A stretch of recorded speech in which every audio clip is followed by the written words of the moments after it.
ನಮಸ್ಕಾರ ಸ್ನೇಹಿತರೆ, ನಾನು ಯಶು ಪ್ರಸಾದ್. ಆದಿತ್ಯಾದಿ ನವಗ್ರಹ ದೇವತಾಭ್ಯೋ ನಮಃ. ಸಾಮಾನ್ಯವಾಗಿ ತುಂಬ ಜನ ಅತಿ ಹೆಚ್ಚು ಸಂಪಾದನೆ ಮಾಡ್ತಾ ಇರ್ತಾರೆ. ಹೆಂಗೋ ಕಷ್ಟಪಟ್ಟಾರು ಒಂದಷ್ಟು ಕೂಡಿಡ್ತಾ ಇರ್ತಾರೆ ಭೂಮಿ ಮಾಡಬೇಕು ಅಂತ. ಅವ್ರಿಗೆ ಮನೆಯೇ ಮಾಡೋಕ್ಕಾಗಿರಲ್ಲ. ಒಂದು 20-30 ಜಾಗ ಕೂಡ ಅವ್ರಿಗೆ ತಗೊಳಕ್ಕಾಗ್ತಿರಲ್ಲ.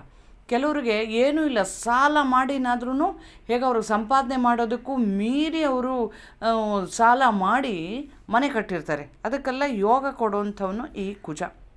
ನಮ್ಮ ಲಗ್ನ ಕುಂಡಲಿಯಲ್ಲಿ ಕುಜ ಲಗ್ನದಲ್ಲಾಗಲಿ, ಲಗ್ನಾತ್ ತೃತೀಯ ಸ್ಥಾನದಲ್ಲಾಗಲಿ, ಲಗ್ನಾತ್ 6ನೇ ಮನೆಯಲ್ಲಾಗಲಿ ಇತ್ತು ಅಂತಂದಾಗ 100% ಅವರು ಕಷ್ಟಪಟ್ಟಾದರೂ ಅವ್ರ ಜೀವಿತಾವಧಿಯಲ್ಲಿ ಒಂದು 20-30 ಮನೆಯನ್ನಾದರೂ ಕಟ್ಟಿಸ್ತಾರೆ, ಭೂಮಿ ತಗೊಳ್ತಾರೆ. ಈ ಯೋಗಗಳನ್ನ ಕುಜ ಕೊಡ್ತಾನೆ. ಜೊತೆಗೆ ಇದು ವೃಶ್ಚಿಕ ಲಗ್ನನೇ ಅಂತ ಹಾಕಬೇಕಾಗಿಲ್ಲ. ಎಲ್ಲಾದರೂ ಯಾವುದೇ ಲಗ್ನವಾಗಿದ್ರಿ, ಅಲ್ಲಿ ಯಾವುದೇ ಲಗ್ನವಾಗಿದ್ದು ಲಗ್ನಾತ್ ತೃತೀಯದಲ್ಲಿ, 6ರಲ್ಲಿ, 11ರಲ್ಲಿ ಉಪಚಯ ಸ್ಥಾನಗಳಲ್ಲಿ ಏನಾದ್ರೂ ಕುಜ ಸ್ಥಿತನಾಗಿದ್ದಾಗ 100% ಅವರಿಗೆ ಭೂಯೋಗಗಳು ಸಿಕ್ಕೇ ಸಿಗುತ್ತೆ.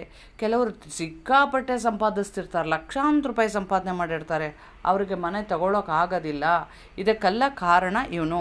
ಮತ್ತು ಇದು ಜಾತಕ ಕುಂಡಲಿಯಲ್ಲಿ ಕುಜ ಇಲ್ಲಿ ನೋಡ್ತೀವಿ, ಅಲ್ಲಿ ನೆಕ್ಸ್ಟು ಇದು ಯಾವುದು ಕುಜ 3, 6, 11ರಲ್ಲೂ ಇಲ್ಲ, ಲಗ್ನದಲ್ಲೂ ಇಲ್ಲ, ಉಚ್ಚನಾಗೂ ಇಲ್ಲ, 6ರಲ್ಲೂ ಇಲ್ಲ, ಆದರೂ ಕೂಡ ಮನೆ ತಗೊಂಡಿದ್ದೀವಿ ಅಂತನೋರು ಇರ್ತಾರೆ.